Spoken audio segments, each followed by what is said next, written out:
Today I will share with you the developments around the Nationaal Media Onderzoek NMO in the Netherlands. And the NMO, to introduce the company, it's a bit like a merger of a couple of JICs, so individual JICs, and also MOCs. I don't know if you know all those abbreviations, but media owner committees. And they took the initiative to create one entity to take care of all the audience measurement research in the Netherlands.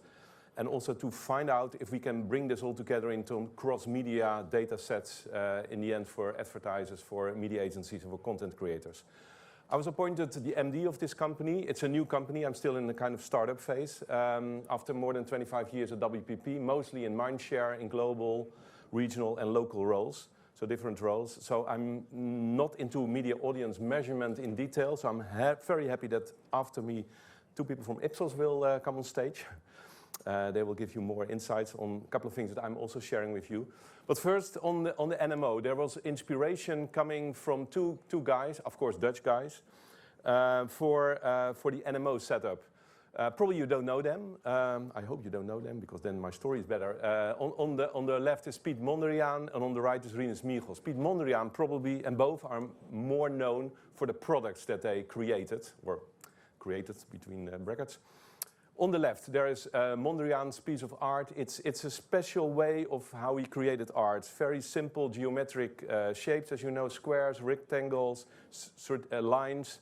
And also on the colors, you will see it's only 3 primary colors that he's using next to black, etc. And if you look at detail into the painting, it's not interesting at all. It's just the whole unique wall is really what it was about. So the picture is more important than the details. And I think that's one of the inspirations for NMO. I will come on that later. The other inspiration is the guy on the right, who is called, you probably know it, Johan Cruijff, is one of our famous football players, and maybe one of the famous football players of the world, football players. Rinus Michels, his trainer, created something which we call total football. And I don't know if there are football fans here, but I can talk forever about this. I will do it very short. It's basically a tactical system of playing football. It's where players are switching positions. They create a fluid and flexible playing style. They are really a team, so it's collective teamwork. They're consistent movements and quick transitions and transactions. So the utilization of space and the fluidity of the positions, that's key to total football. And here you see a picture of it. But it's more important. It was practiced, I think, for the first time in 1974 in the Dutch team that was on the World Cup in Germany. And it's later on, it's taken by a lot of clubs and also by national teams. And I think the two to mention are Barcelona and Ajax in Amsterdam. But also more recently, Erik ten Hag has started to implement this in Manchester United. As far as I know, quite successful at the moment. I mentioned this total football and also the Mondriaan example because it's everyday's life for us at NMO, because our office is next to the Ajax Arena in Amsterdam, the club that really plays total football in the best way at the moment. And it's our neighbors. Next to at the other side of the building, there's the playing ground or the training grounds of Ajax, which is called the Future. So it's also a little bit like, it's a good place to be for NMO. But basically the story is really about total football. So, and total football leads to total media. It's the players on the pitch, to make it a little bit like a football story. In the Netherlands are all these organizations. They are media marketing organizations, they are the agency structures, they are the advertisers, and some key media players are, let's say, in the board of NMO. I don't go in detail, but these are Dutch media companies you can recognize, or even they are Belgium, the two ones below. But you don't see the tech companies, the global tech companies at the moment, which is, as I said, we are in a startup phase. So this is the beginning of something which probably will broaden up. So this is our board, and there was a plan, and we created a plan which is inspired by the unified whole from Mondriaan.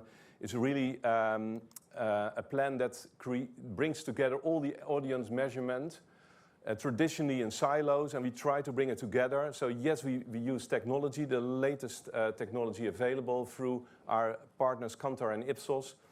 And we have individual, let's say, research, but also crossover between all those studies. I will not go into detail because I have a video to show you a bit more on this, but also it's backed by a lot of census data, and so all data coming together. And I think that's a unique way. We haven't seen this blueprint before in other markets, so we are still in a kind of phase of we think, well, if we succeed, because we are not yet there, then we probably are the first in the world to have this concept ready.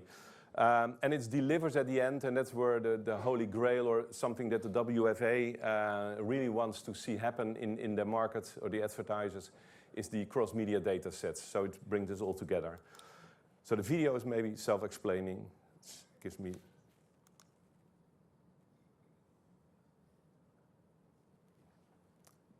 And sound as well, maybe.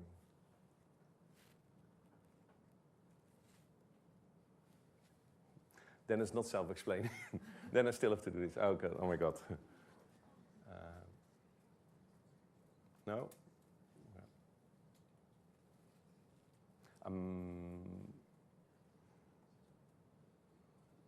Let's be adaptive. So you have different jigs and coming together in the... and then delivering the cross data sets as our ambition. And that's backed by advertisers, the media agencies, and all the media organizations. And covering, let's say, all media and let's say digital as well as all the linear and traditional media. This was the Mondrian that I showed. It's, okay. Backed by Kantar and Ipsos and the technology that they're providing. So the vocal meter, the media cell app from Ipsos, and the router meter. The Ipsos app, you will get something in the next session on this, more in detail. It's really, okay, something like this, yeah. So we are measuring in the multimedia app. Also television viewing, because it's recognition. I will come on that later. And Kantar is providing basically the same as they're providing here in the UK through Barb and probably Origin also, as well. All households with the People meter will have Kantar's focal meter installed. This is a router meter that registers the IP traffic through the Wi-Fi network in the household. The focal meter also forms the basis for the new Internet audience measurement. The router meters in the TAM panel are supplemented by router meters in other households. Online traffic measured through the Media Cell app on smartphones is also used. In the new media measurement, census data play a major role.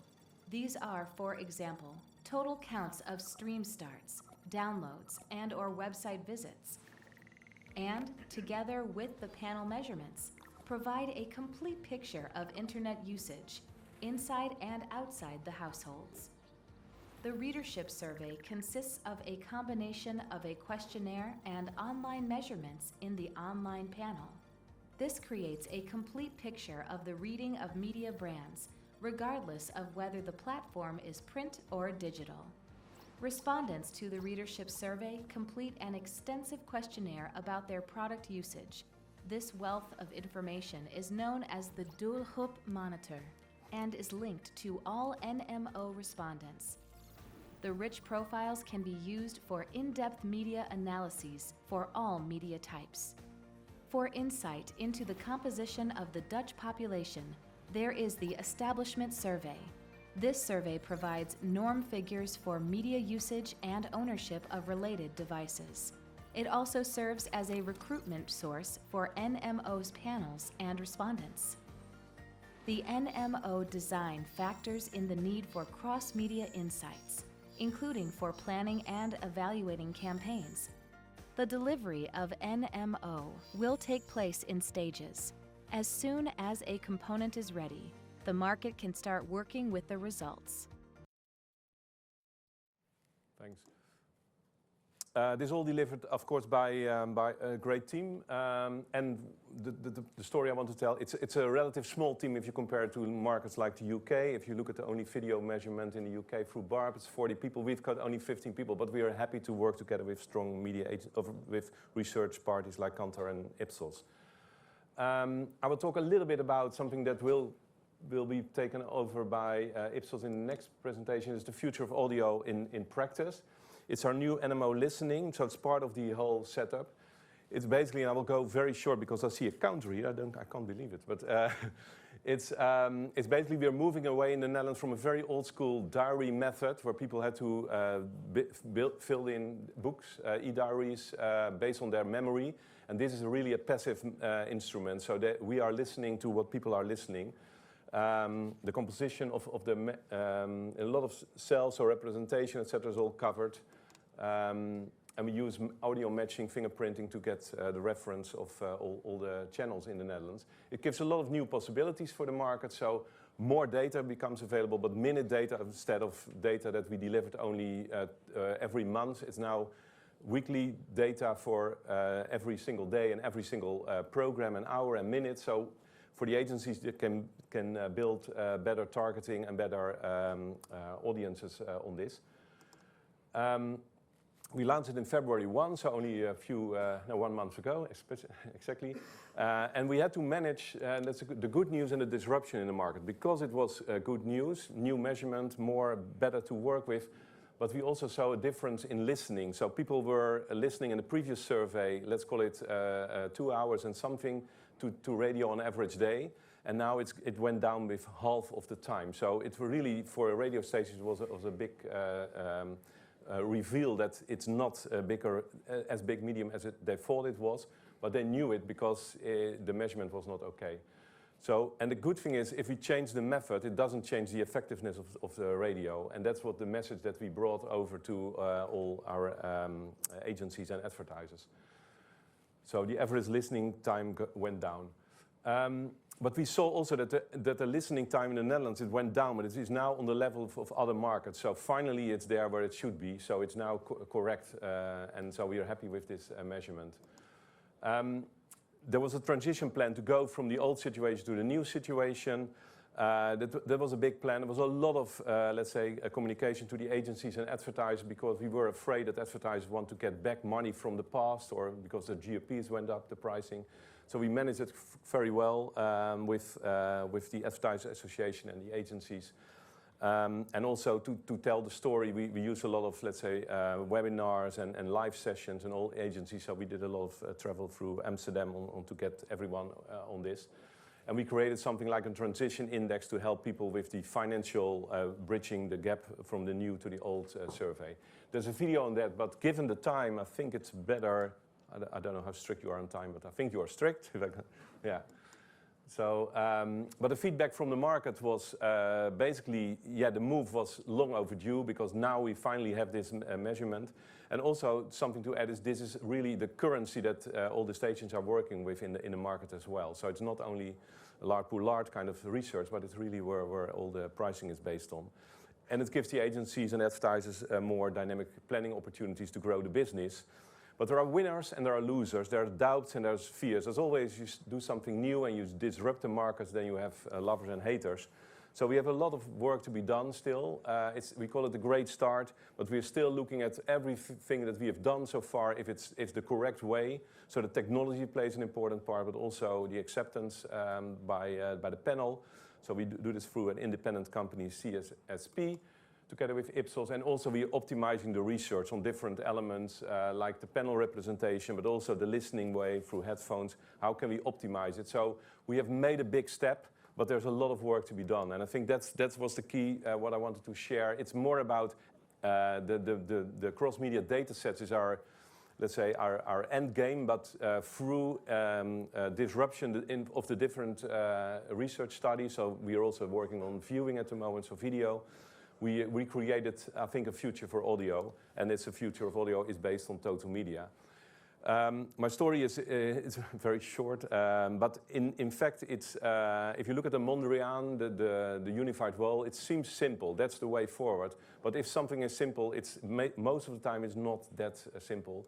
And one of the one I mentioned earlier is put it this way: football is simple, but it's difficult to play simple. And I think that's the way what we do at NMO and recognize. It's a simple target that we are having with this concept, but it's not simple to create. So I'm happy that I've got work to do the next 5 years on the future. Thank you. Okay.